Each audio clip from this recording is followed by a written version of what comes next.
chrétien et argent. Par constat, ce constat n'est pas l'objet des statistiques de qui que ce soit. Je n'ai pas fait vérifier ça scientifiquement, mais par constat d'expérience pastorale et par les conversations que j'ai eues avec d'autres pasteurs aussi, de manière assez générale, il y a plusieurs raisons pour lesquelles les gens viennent à l'église. Même quand je lis des articles scientifiques qui essayent de parler, de constater et même quelquefois de critiquer la multiplication des églises au Congo, dans la ville de Kinshasa, on donne toujours un certain nombre de raisons qui poussent les gens à venir à l'église, même si pour eux c'est devenu même la cause pour laquelle les gens font les églises. Mais il est clair que les gens, jusqu'aujourd'hui à l'église, ils viennent pour plusieurs raisons, mais les plus fréquentes sont des raisons d'ordre social. Des raisons de prospérité matérielle et financière.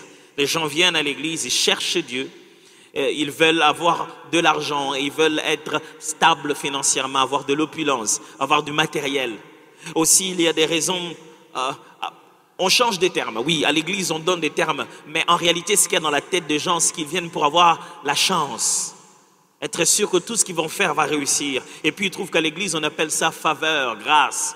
Ils veulent être loin de la poisse. Mais ils veulent que rien de mal ne leur arrive, rien ne détruise ce qu'ils font, que ce qu'ils sont et ce qu'ils font ne soient pas abîmés par une quelconque malédiction. C'est ça les termes qu'ils trouvent à l'église qu'on utilise. Les gens viennent aussi pour la fécondité. Ils veulent multiplier, ils veulent avoir des enfants. Les gens viennent aussi à l'église pour la réussite, simplement. Réussir dans ce qu'ils font, réussir dans leurs études, dans leurs entreprises, réussir dans leurs relations humaines, les mariages. Mais vous savez quoi? Les besoins humains, les besoins sociaux de l'homme ont toujours été depuis la nuit du temps la raison pour laquelle l'homme va vers la divinité. Avant nous, sans qu'il y ait Congo, sans qu'il y ait église des réveils, sans qu'il y ait des églises sous le tôle ou les hangars, les hommes cherchaient Dieu. Je veux dire, sans que je parle nécessairement du Dieu de la Bible, les hommes voyaient et allaient vers une quelconque force supérieure pour les mêmes raisons. Ils étaient blancs, noirs, rouges, verts, quelles que soient les couleurs de race. Les hommes de partout l'ont toujours fait comme ça. Les hommes, d'ailleurs, les temps anciens, parce qu'on cherchait tellement ces choses, toute force naturelle et toute entité spirituelle et naturelle qui donnait solution à cela, devenait un Dieu. Dieu de fécondité, Dieu de fertilité, Dieu qui donne la pluie pour que mon entreprise évolue, Dieu qui donne les enfants, Dieu du mariage. Il y avait un Dieu derrière chaque besoin de l'homme et ce n'est pas d'hier. Si le christianisme dit qu'il est en train de nous présenter le vrai Dieu, si être chrétien, c'est rencontrer le Dieu véritable, le Dieu créateur de l'univers, le maître de tout et pour tout et en tout, nous devons nous poser la question de comment le christianisme donne ses propres réponses sur ces besoins inévitables de l'être humain.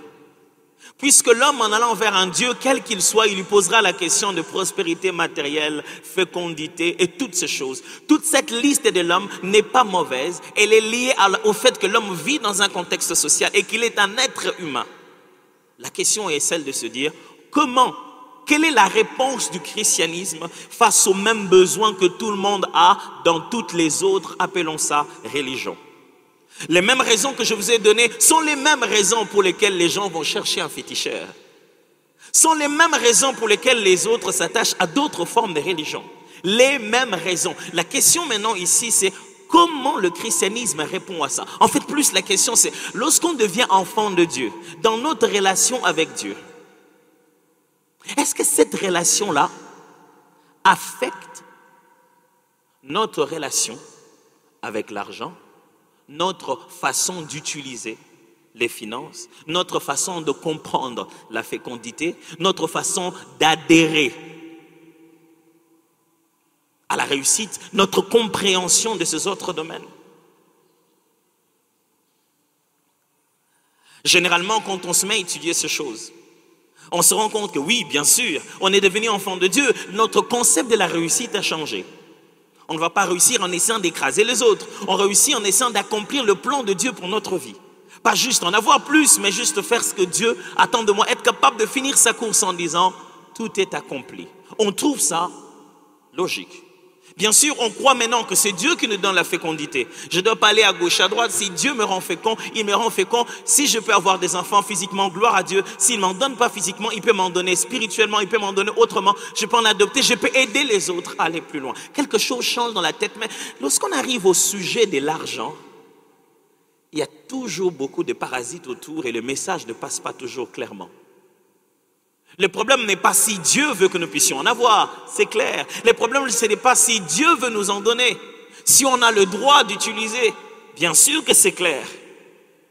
Mais dans tous ces besoins précités, manger, boire, avoir de l'argent, fécondité, réussite, le problème n'a jamais été si Dieu, oui ou non, veut qu'on puisse les avoir. Parce que c'est Dieu qui a créé ça en nous. Parce que c'est Dieu qui a mis ça en nous. Parce que c'est Dieu qui nous a créé dans les conditions où on ressent ce besoin. Le problème a toujours été: pourquoi les avoir, quand les avoir et comment les avoir. Pourquoi réussir, de quelle manière on s'y est pris et à quel moment ça doit nous arriver. Pourquoi avoir des enfants, de quelle manière on s'y prend et à quel moment de la vie ça doit nous arriver. Pourquoi avoir de l'argent, de quelle manière l'avoir et à quel moment de la vie cela va-t-il nous arriver. C'est généralement comme ça que le christianisme présente son sujet. Mais pourquoi pendant ces temps, je devrais essayer de mélanger ces deux mots? Pourquoi je veux prendre un risque comme celui-là? Ça fait bien, tout le monde vient à l'église, on est vu comme une église sérieuse. Pourquoi je prends les risques de mélanger deux mots qui, lorsque vous les mélangez, donnent comme résultat église moins sérieuse, pasteur mal intentionné? Ce n'est pas moi qui les mélange, c'est Jésus qui les mélange, la Bible les mélange. Et il serait mieux qu'on sache comment la Bible mélange cela. Sinon, on va se faire arnaquer inutilement. Pour quelle raison je vais donner cet enseignement? Premièrement, c'est pour clarifier les relations qu'un chrétien doit avoir avec l'argent. Il faut que ça devienne un peu clair. Parce que qu'on se le dise, même quand on ne veut pas qu'on parle de l'argent, on ne veut pas qu'on explique notre relation avec ça. Je ne parle pas ici d'abord de donner des choses à l'église. Ce n'est pas de ça que j'essaie de parler. Je suis en train de vous dire ce qu'il y a dans le cœur de Dieu par rapport aux ressources qu'il nous donne. Même quand on ne veut pas toucher le sujet, c'est rempli dans nos sujets de prière. Quand on ferme les yeux, on dit, on va prier tous le jeudi, on passe 2 heures de prière et c'est plein de ça. On ne veut pas en entendre parler, mais on veut bien en parler à Dieu. Pourquoi ne pas savoir qu'est-ce qu'il pense pour que lorsqu'on converse sur ce sujet, je sois sûr de ce qu'on est en train de dire ensemble. Clarifier les relations qu'un chrétien doit avoir avec l'argent. Deuxièmement, encourager chacun à craindre Dieu avec ses finances. Encourager chacun de nous à craindre Dieu avec ses finances. Mes frères, j'aimerais vraiment que pendant toute cette série, vous voyez mon cœur et vous voyez le cœur de la parole de Dieu. Je ne vous prêche pas comment un système bien mécanisé pour vous sortir de l'argent de poche. Non, ça s'appelle du marketing, ça se passe ailleurs. Ce que je suis en train de vous prêcher, c'est le cœur de Dieu qui est mal à l'aise. Le cœur de Dieu souffre sur la manière dont nous gérons les ressources qu'il nous a données. Frère, l'être humain est venu sur la terre avec une description des charges. Nous avons un cahier des charges, une description de tâches. Dieu nous a donné des responsabilités. Et parmi ces responsabilités, il n'y a pas que nos enfants. Il y a la gestion de ressources qu'il nous a données. Un jour, on devra rendre compte de ce que Dieu a mis entre nos mains. Autant on rendra compte de nos talents, de nos capacités, autant on rendra compte de ce qu'il nous a demandé de féconder, de multiplier, de gérer, de protéger. Et la plupart des fois, les gens viennent à l'église avec un cœur lourd en faisant toutes sortes de sujets de prière. Non pas que Dieu n'a pas béni, mais ils ont mal géré de ce que Dieu a béni. Troisièmement, c'est montrer notre responsabilité d'intendant des richesses que Dieu nous donne. Nous avons une responsabilité face aux ressources qu'on reçoit. Mon frère, tu as une responsabilité de ta grosse Jeep, tu en as. Ma soeur, tu as une responsabilité de ton corps, de ta beauté, tu en as. Autant nous avons une responsabilité de chaque moyen qui passe entre nos mains. Dieu travaille, bénit. Est-ce que vous savez que quand Dieu fait une promesse à quelqu'un qui va le bénir, c'est-à-dire qu'il va le prendre entre les mains de quelqu'un d'autre qui va lui donner? Est-ce que vous savez que quand Dieu dit « je veux te faire du bien, je veux te bénir », c'est-à-dire que quelqu'un d'autre va être l'instrument par lequel cette chose va t'arriver? Et quand Dieu s'assoit et dit « je vais utiliser mes enfants pour accomplir mes promesses autour d'eux », Il leur dit, donnez-moi ce que je vous avais donné. Et tout le monde se dit, Seigneur, quoi? Tu parles de quoi? Non, mais ça, tu m'avais déjà dormi, tu n'as qu'à chercher ailleurs. Quelle est notre responsabilité d'intendant? Mais aussi apprendre à chacun à donner selon Dieu. Apprendre à chacun à donner selon Dieu. Il y a quelques dimanches passés, je vous ai posé cette question. Combien de fois vous pensez que je parle de donner dans cette église? Et je me souviens ces dimanches, j'ai fait une proposition de 2 fois à l'année, 3 fois, 4 fois à l'an. J'ai eu des réponses qui tâtonnaient. Et je vous ai répondu en disant que je parle chaque dimanche de donner dans cette église. Chaque dimanche. Mais c'est non parce que dans votre tête, le mot donner veut dire prendre de l'argent pour donner. L'évangile du Christ est essentiellement basé sur ce mot-là. Donner, je vais vous le démontrer tout à l'heure. Et donner ne signifie pas de l'argent d'abord. Non, l'argent n'est même pas la priorité de ce verbe-là. Tous les jours quand vous venez, je vous apprends à donner votre vie au Seigneur, à donner de l'amour autour de nous, à donner du temps dans la présence de Dieu. C'est tout le temps question de donner.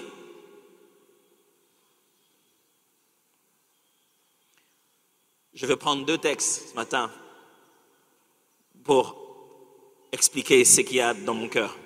1 Timothée chapitre 6, les versets 6 à 10. Et je prendrai aussi les versets 17 à 19. 1 Timothée 6, 6 à 10. Je vais lire. C'est en effet une grande source de gain qu'est la piété avec contentement. Car nous n'avons rien apporté dans le monde et il est évident que nous n'en pouvons rien emporter. Car je n'ai rien apporté dans le monde et il est évident que je ne pouvais rien emporter. Je ne pourrais rien emporter. Si donc nous avons la nourriture et les vêtements, cela nous suffira. Mais ceux qui veulent s'enrichir tombent dans la tentation, dans le piège et dans beaucoup de désirs insensés, pernicieux, qui plongent les hommes dans la ruine et la perdition. Ouf, c'est la Bible. Car l'amour de l'argent est une racine de tous les maux. Et quelques-uns, en étant possédés, se sont égarés loin de la foi et se sont jetés eux-mêmes dans bien des tourments. Chapitre 6 toujours, versets 17 à 19. Recommande aux riches du présent siècle de ne pas être orgueilleux et de ne pas mettre leur espérance dans des richesses incertaines, mais de la mettre en Dieu, qui nous donne avec abondance toutes choses pour que nous en jouissions. Recommande-leur de faire du bien et d'être riches en bonnes œuvres, d'avoir de la libéralité et de la générosité, et de s'amasser ainsi pour l'avenir un trésor placé sur un fondement solide afin de saisir la vie véritable. Je vais revenir sur ce texte. Mais puisque nous parlons du chrétien d'un côté et de l'argent de l'autre, permettez-moi de nous rafraîchir la mémoire sur ces 2 concepts. Premièrement, l'argent. Avant, vous savez, la notion de l'argent, je ne vais pas m'étaler dans les notions économiques et fiduciaires ou quoi. Je ne vais pas vous faire la grande leçon. Tous les profs qu'il y a ici prendront le temps de le faire. Mais juste vous rappeler 2 ou 3 notions. Vous vous souvenez que dans les échanges et les relations humaines, le besoin d'avoir ce qu'on manque comme ressources, on a quelque chose, tout le monde a toujours quelque chose, et tout le monde manque toujours quelque chose. Et dans ce contexte-là, les hommes ont commencé à le ressentir et se sont dit, bon, quand je manque une chose que toi tu as, qu'est-ce qu'on doit faire? On doit faire de l'échange. Je te donne ce que j'ai parce que toi tu n'en as pas, et tu me donnes ce que tu as parce que je n'en ai pas. Ils ont créé ce qu'on appelle le troc. Ils ont commencé à s'échanger des choses. Mais des fois aussi, il existait que, parce que je n'en ai pas, j'ai absolument rien, j'emprunte chez toi. Donne-moi pendant un moment. Mais ce que tu vas me donner, je vais l'utiliser. Ça va disparaître. Je ne pourrai pas te le remettre parce que je vais l'utiliser. Comment résoudre cette dette alors? Comment te rendre la même valeur demain? Dans le contexte d'échange économique, dans le contexte de prendre chez l'autre ou de donner ce que l'on a dans une certaine valeur, dans les contextes de pouvoir se rendre les dettes, les hommes ont développé plusieurs façons d'échanger. Mais un peu plus tard, lorsque, vers le 7e siècle avant Jésus-Christ, lorsque l'ancienne Turquie d'aujourd'hui, appelée son Turquie, dans l'empire de Lydie, les Lydiens, le roi lydien, a créé une façon de faire. Avant lui, il y en avait plusieurs autres. Mais ils ont créé une façon de faire. Ils ont pris des pièces en argent, ils les ont coupées d'une certaine forme avec le même poids. Ils ont créé la monnaie. La monnaie a été inventée donc par le roi de Lydie en 7e siècle avant Jésus-Christ. C'était fait des pièces d'argent et des pièces d'or. C'est comme ça qu'on a commencé à utiliser la monnaie. Mais ce que nous utilisons aujourd'hui comme billets de banque, monnaie en papier, tenez-vous bien, qui est-ce qui l'a inventé? Tenez-vous bien. Ce que nous utilisons maintenant comme monnaie en papier, c'est inventé non pas 7 siècles avant, mais cette fois-ci 7 siècles après Jésus. Tenez-vous bien, qui est-ce qui l'a inventé? Tenez-vous bien. Les Chinois. Ce sont les Chinois qui ont inventé ce système monétaire en papier. 7 siècles après Jésus, ce sont eux qui l'ont conçu. Donc, on appelle ça de l'argent parce que c'est cette matière en argent pour pouvoir aider dans cette valeur, dans ce système d'échange, de la monnaie en argent. C'est comme ça qu'on appelle ça de l'argent. C'est là qu'est venue cette façon d'appeler ça de l'argent, de l'argent. Aujourd'hui, même qu'on appelle ça de l'argent, c'est un billet de banque qui a une valeur de ce système, ancien système monétaire appelé pièces d'argent. Jusqu'aujourd'hui encore, des gens qui utilisent des pièces d'argent dans leur système monétaire. Alors l'argent, c'est quoi? L'argent, c'est toute ressource utilisée comme un moyen d'échange acceptable. Toutes sortes de ressources qui est utilisée comme un moyen d'échange acceptable ou comme un moyen pour payer ses dettes ou comme un moyen pour régler ses dettes. Vous pouvez aller à des endroits où ils n'ont pas des billets de banque, mais ils utilisent quelque chose comme un système monétaire. Ils n'ont pas nécessairement de l'argent. L'argent, c'est l'expression de la possession d'une personne et de son pouvoir d'acquisition. C'est l'expression de ce que tu possèdes en réalité. Puisque maintenant, on ne possède plus des animaux, je répète, c'est l'expression de la possession d'une personne et son pouvoir d'acquisition. C'est-à-dire, plus qu'on ne sait plus dire, ah, j'ai 4 chèvres et je vais échanger avec toi si tu vas me donner 4 sacs d'haricots. Quand j'ai ces pièces d'argent ou quand j'ai ce système d'échange, ça signifie que j'en ai. J'ai tout ce dont j'ai besoin. C'est-à-dire, j'ai la valeur de 4 chèvres qui peuvent aussi être la valeur de 10 sacs de ciment. Tout, ça peut être n'importe quelle chose, mais j'en ai la valeur. Est-ce que quelqu'un est en train de me suivre ici? Je sais qu'on ne parle pas de l'argent à l'école. On ne nous explique même pas l'argent. Certains sont allés même en économie en se disant, si je vais en économie, je vais trouver l'argent. Ils ne réussissent même pas à économiser jusqu'à aujourd'hui. Je sais que la culture de l'argent est presque tabou. Mais croyez-moi, je le fais avec le même cœur par lequel je vous enseigne en esprit, en vérité, comment adorer Dieu. Donc, celui qui a l'argent a le pouvoir de se procurer toute chose tout ce qu'il veut échanger à cette valeur-là. Donc, il n'a plus besoin d'avoir 4 poulets pour avoir 4 sacs de ciment. Non. Quand il a cette chose-là, il peut avoir le poulet s'il le veut, il peut avoir les ciments s'il le veut, il peut avoir n'importe qui. Ça détermine sa possession. Cette chose-là montre la valeur de ce qu'il a dans la société. Quand il passe dans une boutique, il sait qu'il ne peut pas aller dans tel rayon parce que tel rayon, c'est cher. En réalité, on se dit, ce que j'ai dans ma poche a une telle valeur. Et cette valeur-là devient même une valeur sociale. Dans les différentes rayons qu'il y a, quand c'est plus cher, c'est que cette personne a dans sa poche plus de valeur.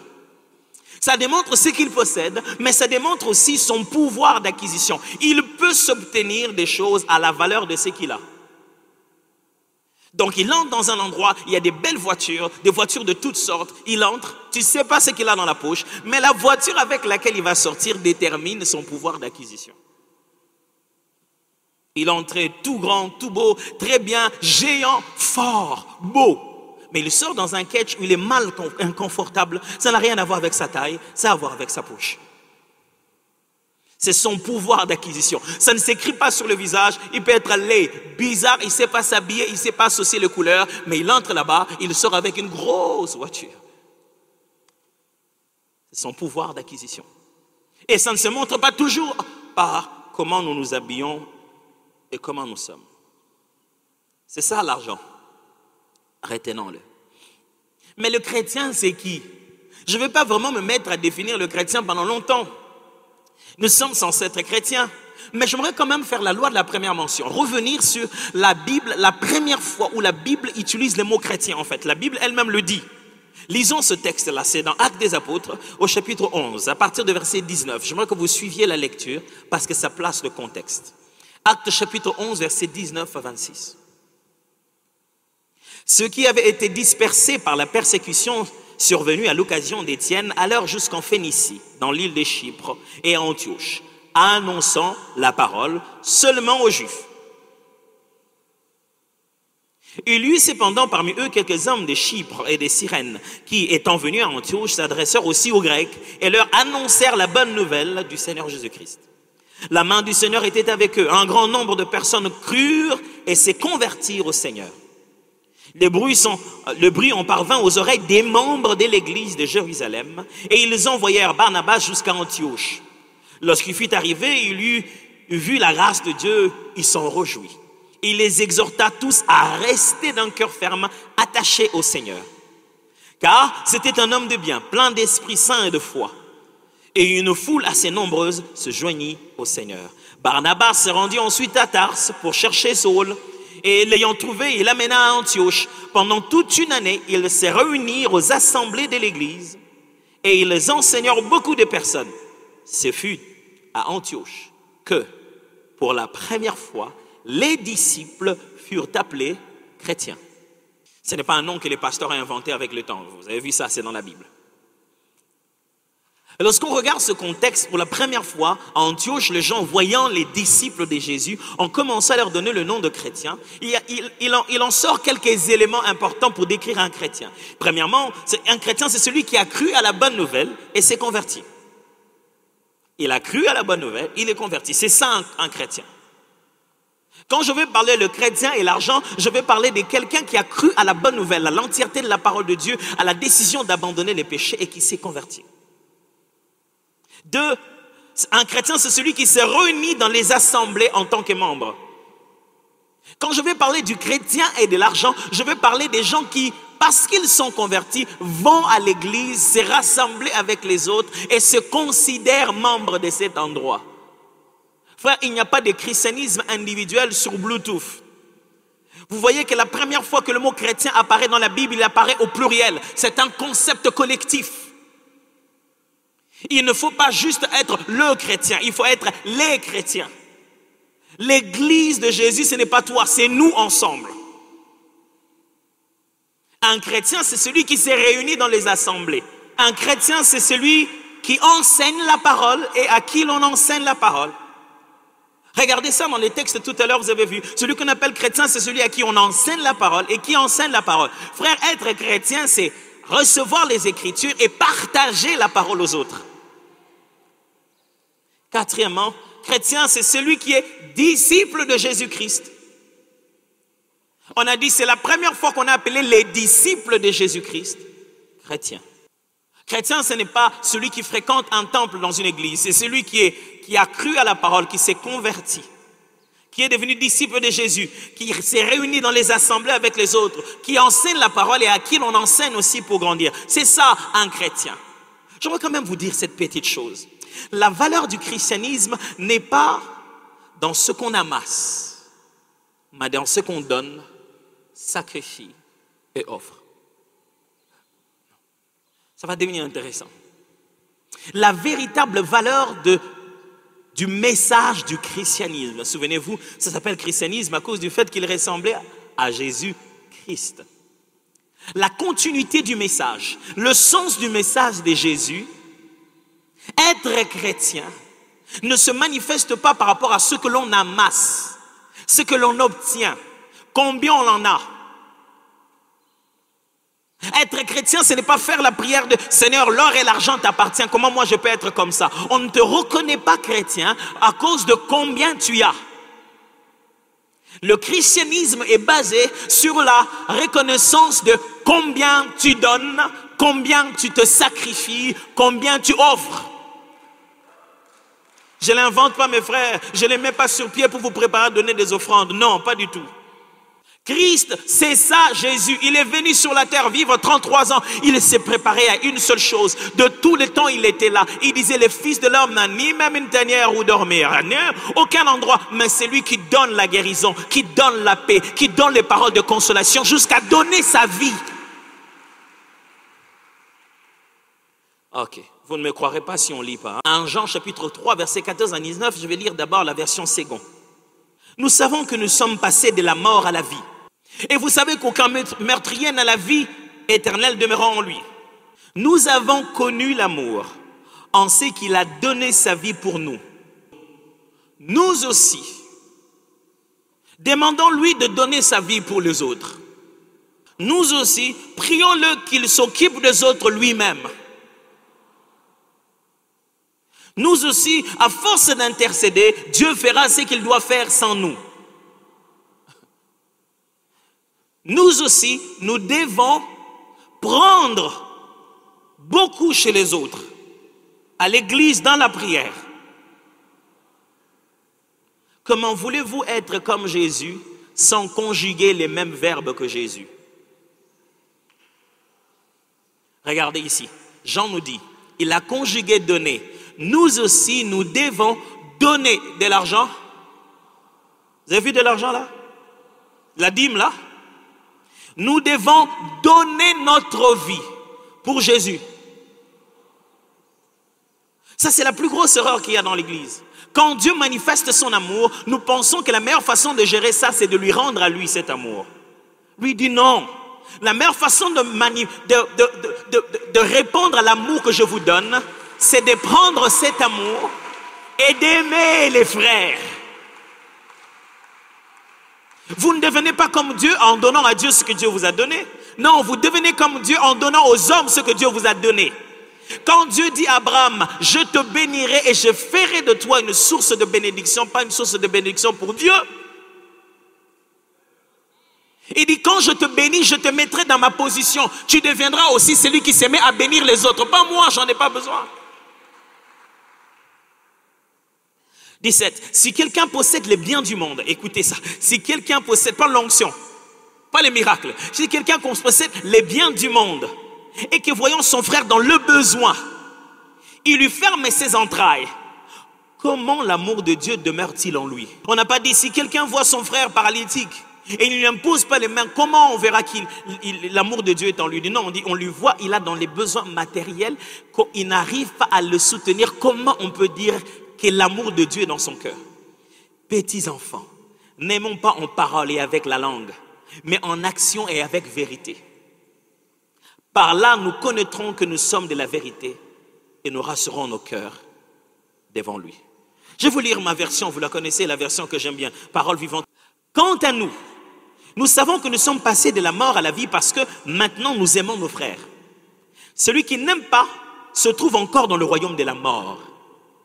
Si quelqu'un a de la haine pour son frère, c'est un meurtrier. Or, vous savez que la vie éternelle ne demeure pas dans un meurtrier. Vous savez que la vie éternelle ne demeure pas. Qu'il peut vous dire, j'ai la vie éternelle. S'il est ses frères, la vie éternelle ne demeure pas dans un meurtrier. Et s'il dit que je ne l'aime pas, il l'a tué.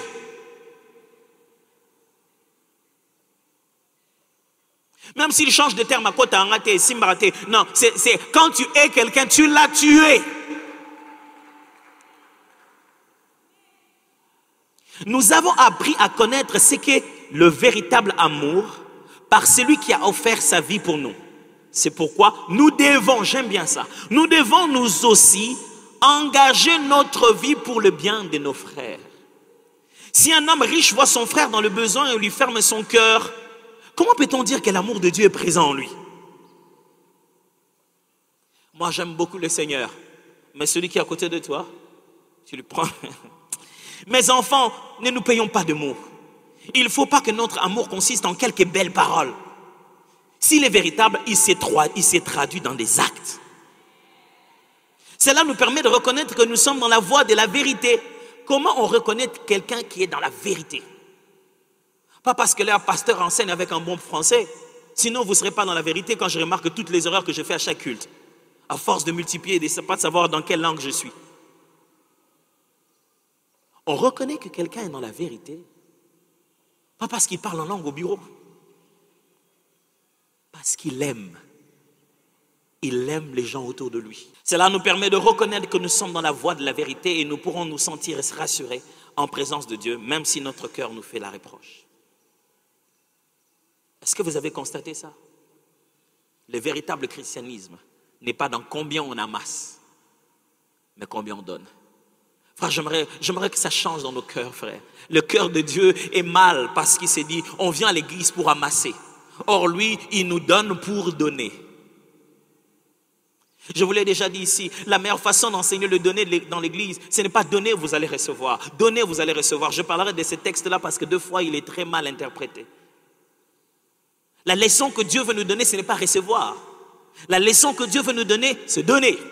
Dieu ne nous apprend pas à recevoir, il nous apprend à donner. Dans la vie, dans l'église, selon la Bible, on ne donne pas pour recevoir. On donne parce qu'on a reçu. Ce que tu donnes, tu l'as reçu au point de départ. Comment tu vas donner? Ça vient d'où?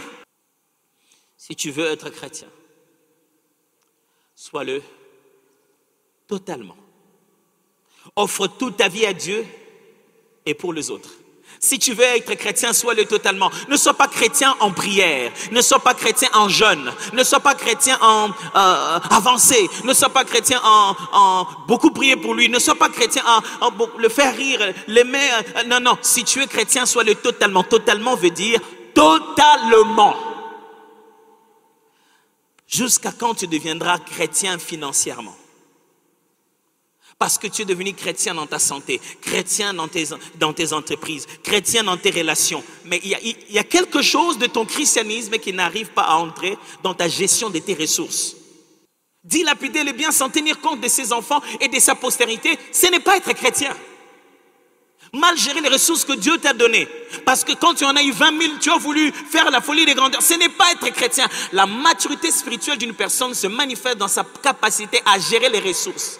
Je vous enseignerai Matthieu chapitre 25. Le contexte dans lequel la Bible dit « bon et fidèle serviteur » n'est pas un contexte d'évangéliser. C'est un contexte de gérer de l'argent. Qui vous a dit que quand vous gérez mal de l'argent, vous ne commettez pas un péché? Qui vous a dit que c'est péché que quand vous gérez mal vos enfants? Toute mauvaise gestion de ressources est un manquement à la description des tâches de l'homme sur la terre.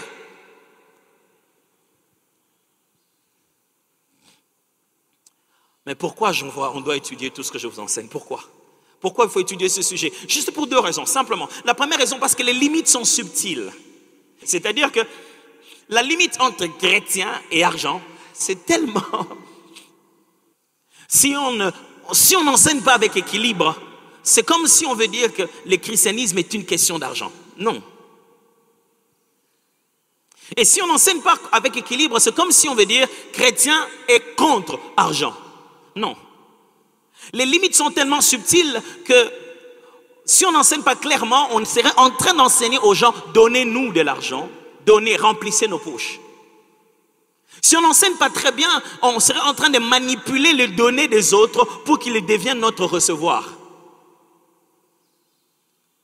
Les limites sont tellement subtiles parce que si on n'enseigne pas très bien, au lieu de causer dans les gens, l'amour de Dieu est donné, on mettra en eux l'amour de l'argent et besoin de recevoir.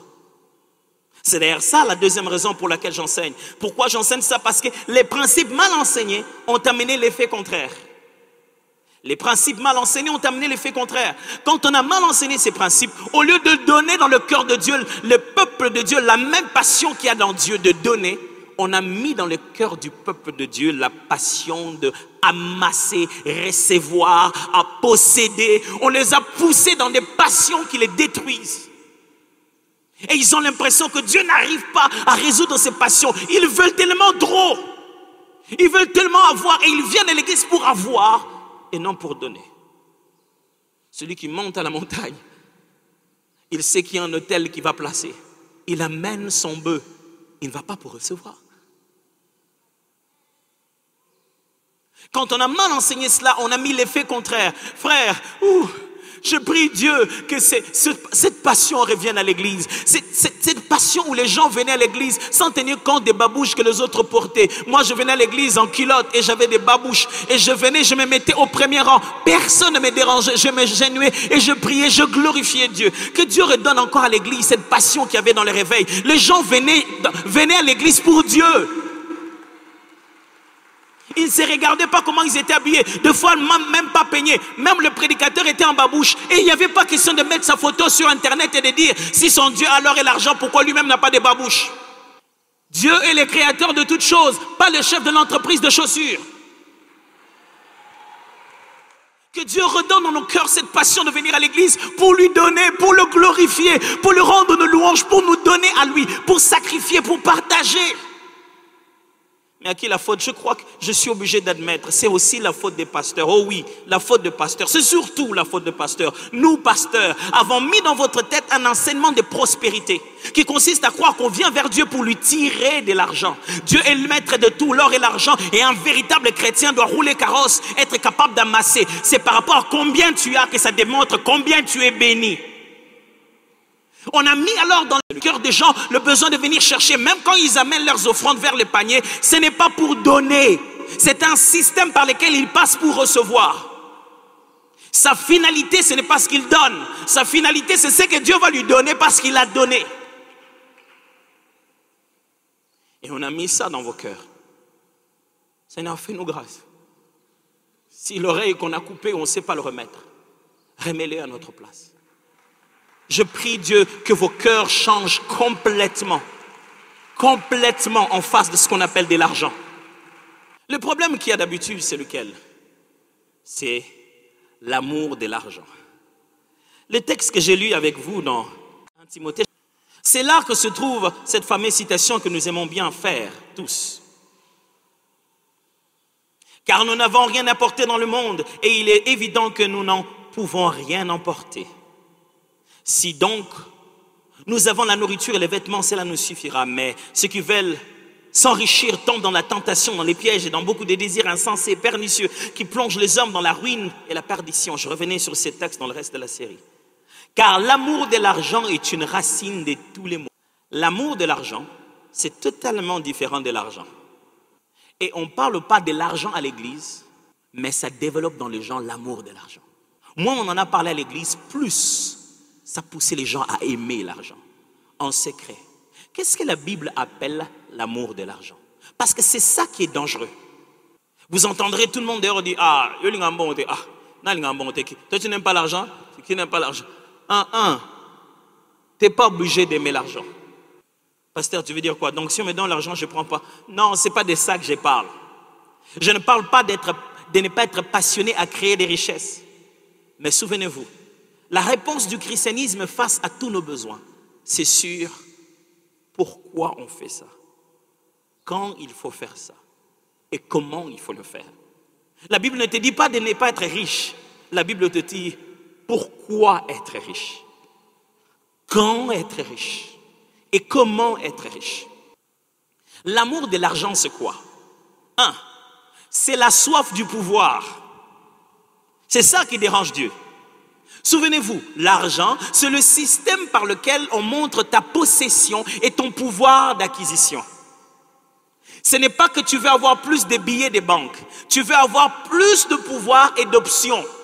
Tu commences à tellement désirer avoir le pouvoir sur les autres. Vous savez, quand vous avez ce pouvoir financier, vous ne vous offrez pas que des biens, vous vous offrez aussi des services. C'est-à-dire, vous mettez aussi les autres à votre service. Et vous dites, plus j'ai de l'argent, plus je mettrai tout le monde à mon service. Et vous savez, l'être humain, malheureusement, met un prix à tout et à n'importe quoi. Même au corps humain, même aux relations. Il met un prix à tout. Et quand tu te dis, si j'ai l'argent pour ça, j'aurai ça. Frère, l'amour de l'argent, c'est la soif du pouvoir. Ne soyez pas assoiffés du pouvoir, car c'est de lui à lui qu'appartient pour l'éternité l'honneur, la puissance et la gloire. Frère, le pouvoir, ça donne des vertiges.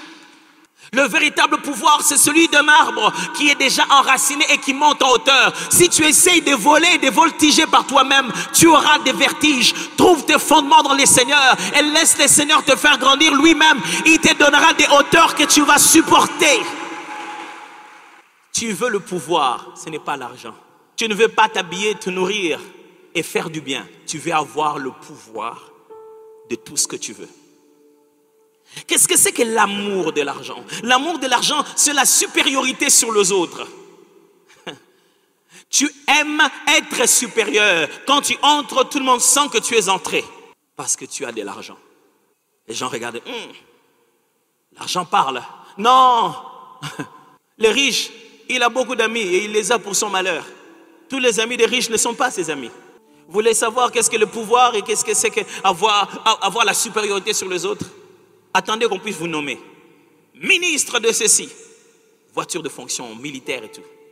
Les jours où on signe un autre arrêté, vous êtes destitué. La même personne qui vous ouvrait la porte, il va ouvrir la porte à quelqu'un d'autre. Il vous ferme les bureaux, vous n'avez pas le droit d'entrer. Vous savez pourquoi? Il ne vous a jamais servi. Lui, il servait l'argent. Vous en avez plus? Il servait le pouvoir. Vous en avez plus? C'est fini. Alors, parce que les gens veulent que tout le monde leur serve, ils veulent chercher le pouvoir à tout prix. Vous êtes vraiment sûr que le diable donne aux gens de l'argent? Ils vont pour le pouvoir, les gens. Ils veulent avoir de l'autorité sur les autres. J'ai entendu des gens tenir des langages, tu te dis, au nom de quoi ils parlent comme ça à l'autre? Pourquoi Dieu ne veut pas qu'on ait l'amour de l'argent? Parce que l'amour de l'argent, c'est de l'idolâtrie. Vous savez comment on appelle ça? L'amour de l'argent. Quel est l'amour que vous avez de votre gobelet? L'amour de votre assiette, vous en avez? Vous sentez que c'est un objet, vous n'avez pas une relation à établir. Dieu dit, la relation que l'homme a avec ce pouvoir, cette monnaie d'échange, arrive comme s'il a personnifié cela. C'est devenu quelqu'un dont il a besoin. Et chaque fois que l'homme met la créature à la place du créateur, ça s'appelle de l'idolâtrie. C'est ce qui dérange Dieu dans l'amour de l'argent. On n'est pas censé aimer l'argent, établir une relation avec l'argent. On est passionné. Il y a des gens, quand tu le vois, il est triste.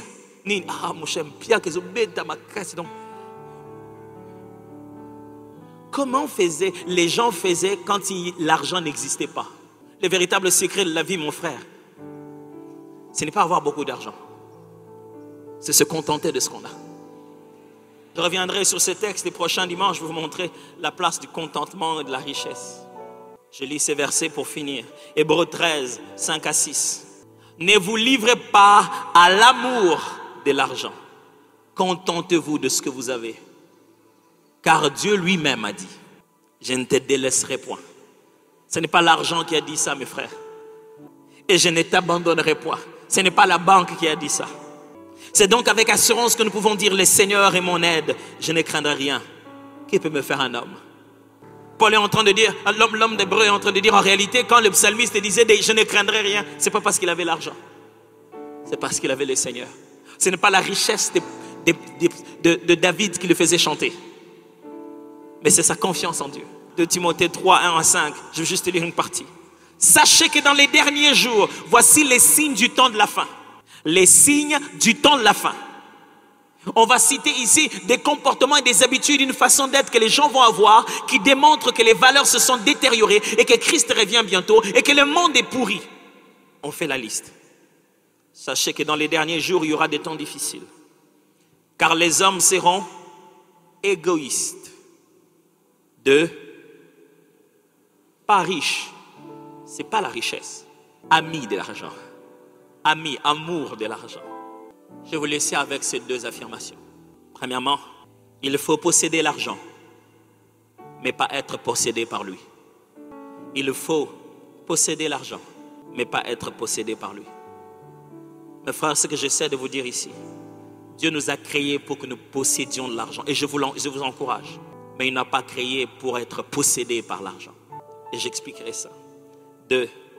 Notre relation avec l'argent est question de 3 choses. Et c'est sur ça que je vais élaborer les autres fois ici. Je vais revenir le dimanche prochain, on va continuer ce sujet. Notre relation avec l'argent est question de 3 choses. Attitude, altitude et habitude. Et je vais expliquer ça. Le proverbe 30, 7 à 9 dit, je te demande 2 choses, ne me le refuse pas. avant que je meure. Éloigne de moi la fausseté et la parole mensongère. Ne me donne ni pauvreté, ni richesse. Accorde-moi le pain qui m'est nécessaire. De peur que dans l'abondance, je te réunis et ne dise qui est l'Éternel. Ou que dans la pauvreté, je ne dérobe et ne m'attaque au nom de mon Dieu. Qu'est-ce que tu demandes à Dieu aujourd'hui entre toi et l'argent? J'aimerais te proposer de faire cette prière. Père, je veux posséder l'argent, mais pas être possédé par lui. Prions ensemble.